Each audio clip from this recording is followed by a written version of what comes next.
नवरात्रि के 9 दिनों में भूलकर भी ना करें। ये 10 काम माँ दुर्गा होती हैं क्रोधित, घर में आती है दरिद्रता एवं गरीबी। तो आइए दोस्तों जानते हैं कि नवरात्रि के दौरान आपको कौन से 10 काम भूलकर भी नहीं करना चाहिए। दोस्तों, माँ दुर्गा के 9 रूपों की आराधना का पर्व अर्थात दोस्तों नवरात्रि के दौरान माता रानी को प्रसन्न करने के लिए भक्त जन तरह तरह के उपाय करते हैं। कुछ लोग माता रानी के लिए व्रत एवं उपवास रखते हैं, दान धर्म करते हैं, तो वहीं कुछ लोग माता रानी के लिए यज्ञ तथा हवन करते हैं तथा कुछ लोग अपने पैरों के वाहन का त्याग करते हैं अर्थात अपनी मनोकामना की पूर्ति के लिए जूते चप्पल आदि का 9 दिनों तक त्याग करते हैं, जिन्हें करके हम माता रानी के प्रति अपनी श्रद्धा प्रकट करते हैं।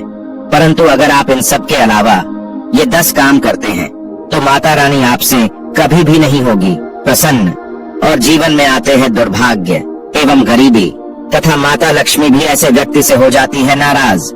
साथ ही दोस्तों, वीडियो के अंत में हम आपको एक ऐसा कार्य भी बताएंगे जो आपको नवरात्रि में अवश्य करना चाहिए। वह कार्य करने से आपकी हर मनोकामना पूर्ण हो जाएंगी और माँ दुर्गा अति प्रसन्न हो जाती है। तो आइए दोस्तों जानते हैं शास्त्रों में वर्णित नवरात्रि के दौरान वह कौन सा कार्य है जिसे करना अशुभ माना गया है।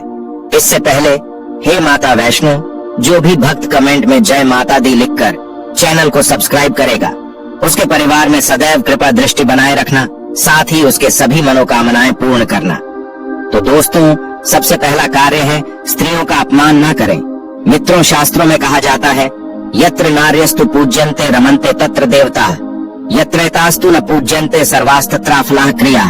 अर्थात जहाँ स्त्रियों की पूजा होती है वहाँ देवता निवास करते हैं और जहाँ स्त्रियों की पूजा नहीं होती है उनका सम्मान नहीं होता है, वहाँ किए गए समस्त अच्छे कर्म निष्फल हो जाते हैं। मित्रों, इसलिए आप सभी से विनती है कि आप नवरात्रि में किसी भी स्त्री का अपमान न करें। हिंदू धर्म में स्त्रियों को माता रानी का ही रूप माना जाता है। स्त्रियां माता रानी का ही अंश होती है। माता रानी स्त्रियों का सम्मान करने वाले मनुष्य पर सदैव ही अपनी कृपा बरसाती है। साथ ही माता लक्ष्मी भी ऐसे मनुष्य पर सदैव प्रसन्न रहती है। दोस्तों, स्त्रियां स्वयं की खुशियों का त्याग करके आपके घर को स्वर्ग बनाती है।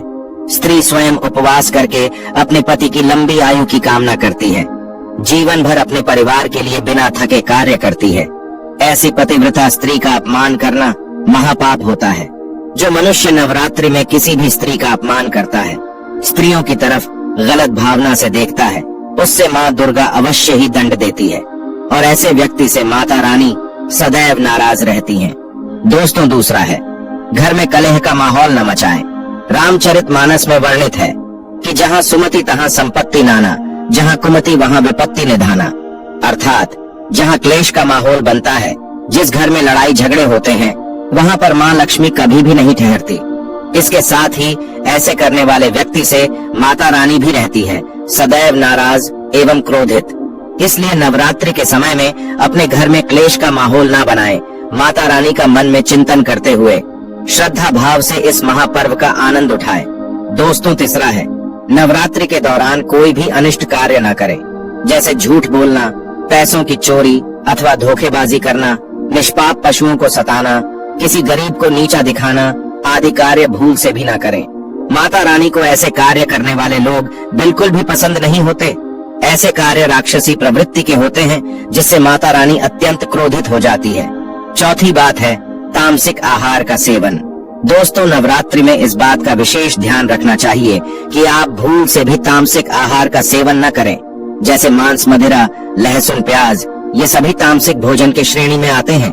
इसीलिए आप इन सभी का सेवन बिल्कुल भी न करें, अन्यथा माता रानी नवरात्रि में आप पर क्रोधित हो सकती हैं। दोस्तों, पांचवी बात, शारीरिक संबंध न बनाएं। दोस्तों, नवरात्रि में माता रानी की कृपा पाने के लिए नवरात्रि के 9 दिन भूल से भी शारीरिक संबंध न बनाएं। जो भी मनुष्य व्रत का पालन करता है उसे तो भूल से भी शारीरिक संबंध नहीं बनाना चाहिए। जो नवरात्रि के 9 दिन ब्रह्मचर्य व्रत का पालन करता है, माँ उसकी हर इच्छा को पूर्ण करती है। दोस्तों, छठवीं बात है, अगर किसी महिला को नवरात्रि के दौरान पीरियड्स आ जाएं, तो ऐसे में महिलाओं को अपना व्रत पूरा करने के लिए मानसिक रूप से भगवान की आस्था करनी चाहिए तथा पूजा पाठ के दौरान दूर बैठकर किसी अन्य व्यक्ति से पूजा करवा सकती हैं। इस दौरान पूजा पाठ के सामान को नहीं छूना चाहिए। साथ ही माता रानी को स्पर्श करके प्रणाम भी न करें।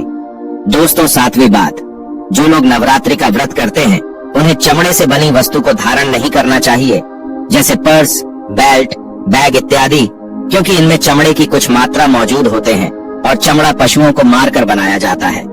ऐसे में माता रानी को यह सब बिल्कुल भी पसंद नहीं होते तथा इन्हें धारण करने से व्रत का पूर्ण फल प्राप्त नहीं होता। दोस्तों, 8वां है, यदि अगर आप घर के मंदिर में कलश स्थापना किए हैं तो घर को कभी भी अकेला न छोड़े। घर में किसी एक सदस्य को अवश्य ही रुकना चाहिए, क्योंकि नवरात्रि में माँ अपने भक्तों के घर में मौजूद होती है और शास्त्रों में ऐसा विधान है कि नवरात्रि में घर पर कलश स्थापना के बाद माता रानी को अकेला नहीं छोड़ना चाहिए।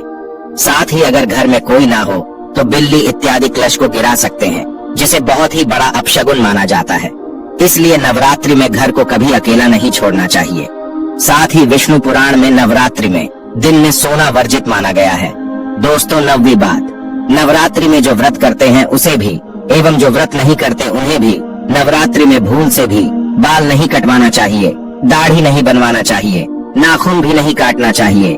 साथ ही व्रत करने वाले को तंबाकू, गुटखा, गुड़ाखू, सिगरेट इत्यादि का सेवन भी नहीं करना चाहिए। कई लोग होते हैं जो नवरात्रि में मांस मंदिरा का सेवन तो नहीं कर रहे, लेकिन गुटखा तंबाकू से क्या होगा, ऐसे मानसिकता से वे इन चीजों का सेवन करते हैं।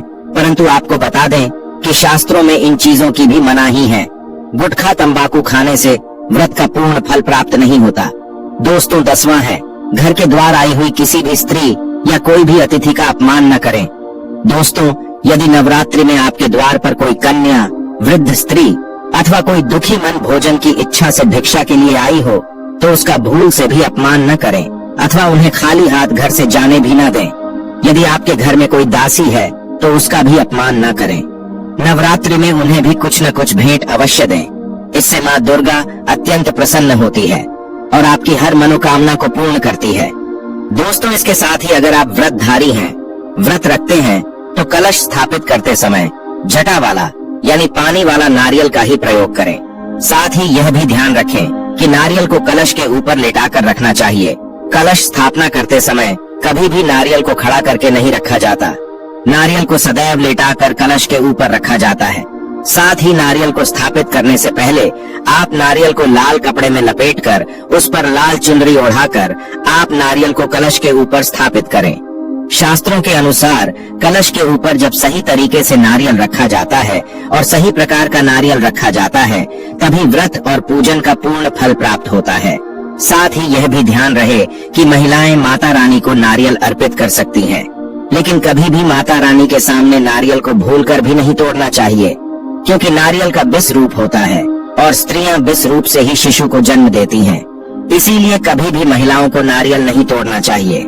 नवरात्रि में माता रानी का व्रत और पूजन किया जाता है, लेकिन नवरात्रि के दौरान सबसे ज्यादा महत्व होता है कन्या पूजन का। दोस्तों, माना जाता है कि माता रानी व्रत उपवास से जितना प्रसन्न होती हैं, उससे 10 गुना ज्यादा प्रसन्न कन्या पूजन से होती है। नवरात्रि में छोटी छोटी कन्याओं को माता रानी का स्वरूप माना जाता है। कन्याओं को भोग लगाया जाता है, उन्हें प्रसन्न किया जाता है और बदले में आशीर्वाद मांगा जाता है।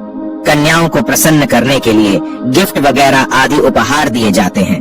माना जाता है अगर कन्याओं को कोई भेंट दी जाए और उसे खुशी खुशी स्वीकार कर ली तो इसका मतलब है माता रानी अर्थात माता वैष्णो ने भेंट स्वीकार कर ली। जिन पर वो कन्याएं प्रसन्न हो गईं, तो समझो उन्हें माता रानी का आशीर्वाद मिल गया और माता रानी की कृपा से उन्हें मुंह मांगा वरदान प्राप्त होता है। शास्त्रों में बताया गया है कि नवरात्रि में 3 साल तक कन्या का पूजन होना चाहिए। अष्टमी अथवा नवमी को कन्याओं के पैर धोकर भोजन करना, उन्हें उपहार आदि देना श्रेष्ठ माना जाता है। इससे आपके घर में संपन्नता बनी रहती है तथा जीवन में धन धान्य की कभी भी कमी नहीं होती। शास्त्रों में वर्णित है कि कन्याएं जितना अधिक खुश होती है, माता रानी उतना ही जल्द फल प्रदान करती है। ऐसे में आप कन्याओं को चॉकलेट बॉक्स दे सकते हैं तथा खूबसूरत कपड़े दे सकते हैं। याद रहे काले कपड़े ना दें और स्टील के बर्तन भी गिफ्ट के तौर पर दे सकते हैं। याद रहे कि कन्याओं को लोहे का कोई भी सामान नहीं देना चाहिए।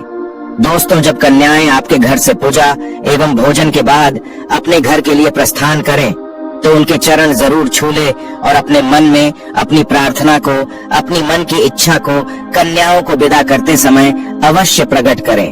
सच्चे दिल से मांगी गई मुराद माता रानी अवश्य पूरे करते हैं।